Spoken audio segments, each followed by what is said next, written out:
ja, jetzt bin ich ein bisschen weiter vor wieder. Es ist anscheinend immer nach ein paar Mal. Naja, es wird mal Zeit, wieder mal ein neues Ende zu suchen und nicht immer wieder das alte zu probieren, nur weil ich halt zum Dings wieder hin will und alles vom Erzähler hören will, weil ich so ein Perfektionist bin. Naja, es gibt noch ein Ende in der rechten Tür, was ich noch nicht gesehen habe, nämlich wenn man wirklich ans Telefon rangeht und nicht einfach den Stecker rauszieht, wie wir letztes Mal gemacht haben. Das mache ich jetzt mal. Eager to get back to business, Stanley took the first open door on his left. Look, Stanley, I think perhaps we've gotten off on the wrong foot here. I'm not your enemy, really, I'm not. I realize that investing your trust in someone else can be difficult, but the fact is that the story has been about nothing but you all this time. There's someone you've been neglecting, Stanley. Someone you've forgotten about. Please, stop trying to make every decision by yourself. Now, I'm not asking for me, I'm asking for her. This is it, Stanley. Your chance to redeem yourself, to put your work aside, to let her back into your life. She's been waiting. That's her, Stanley. You need to be the one to do this, to reach out to her. If you can truly place your faith in another, then pick up the phone. Okay. Gehen wir ans Telefon und reden mit ihr.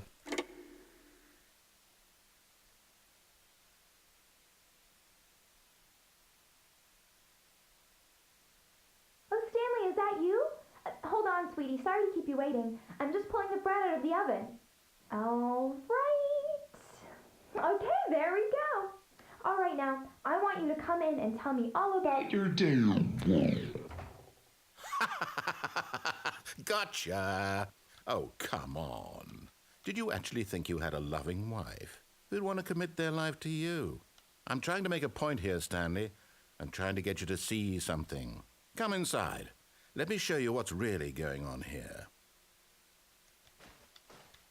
Okay. Sorry, but you're in my story now. What the... Ich wollte...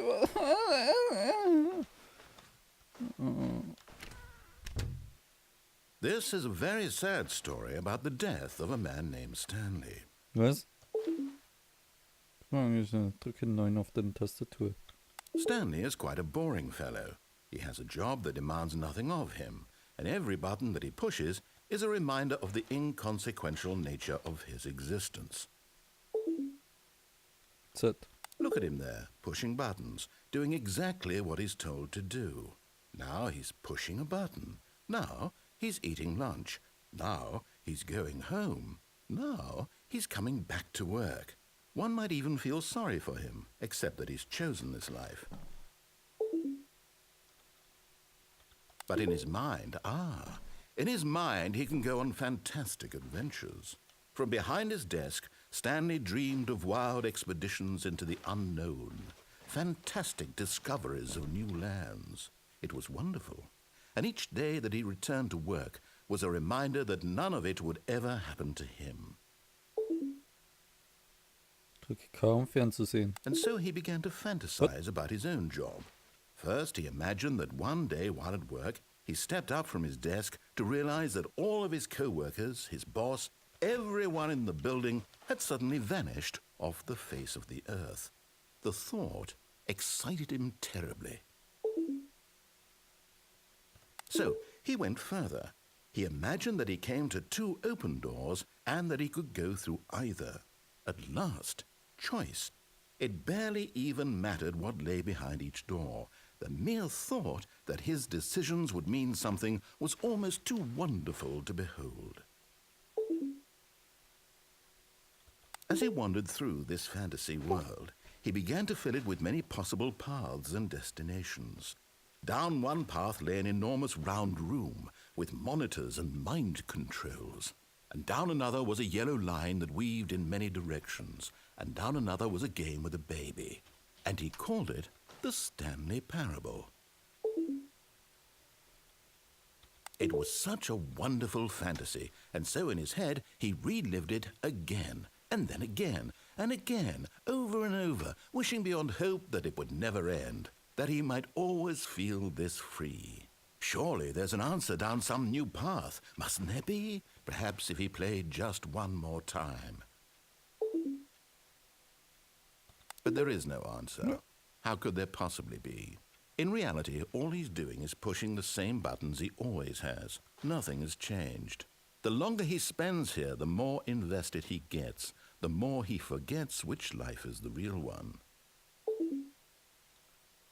And I'm trying to tell him this, that in this world he can never be anything but an observer, that as long as he remains here, he's slowly killing himself. But he won't listen to me. He won't stop. Here, watch this. Stanley, the next time the screen asks you to push a button, do not do it. Ich drück trotzdem. You see? Can he just not hear me? How can I tell him in a way that he'll understand that every second he remains here, he's electing to kill himself? How can I get him to see what I see? How can I make him look at himself? I suppose I can't, not in the way I want him to.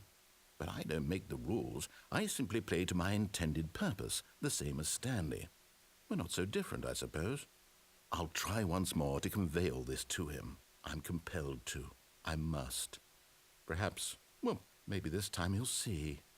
Maybe this time. And I tried again, and Stanley pushed a button. And I tried again, and Stanley pushed a button. And I Oh Gott.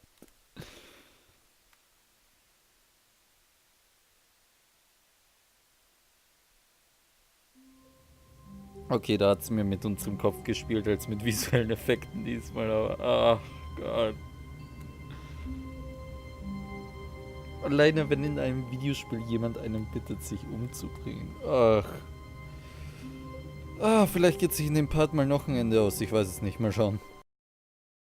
And so he detoured through the maintenance section, walked straight ahead to the opposite door, and got back on track. Da wäre ich dann... Ah ja, da ist der Meeting-Raum, okay, aber da ist ein Lift. Ich glaube, ich nehme mal den Lift, schau mal, was uns da erwartet.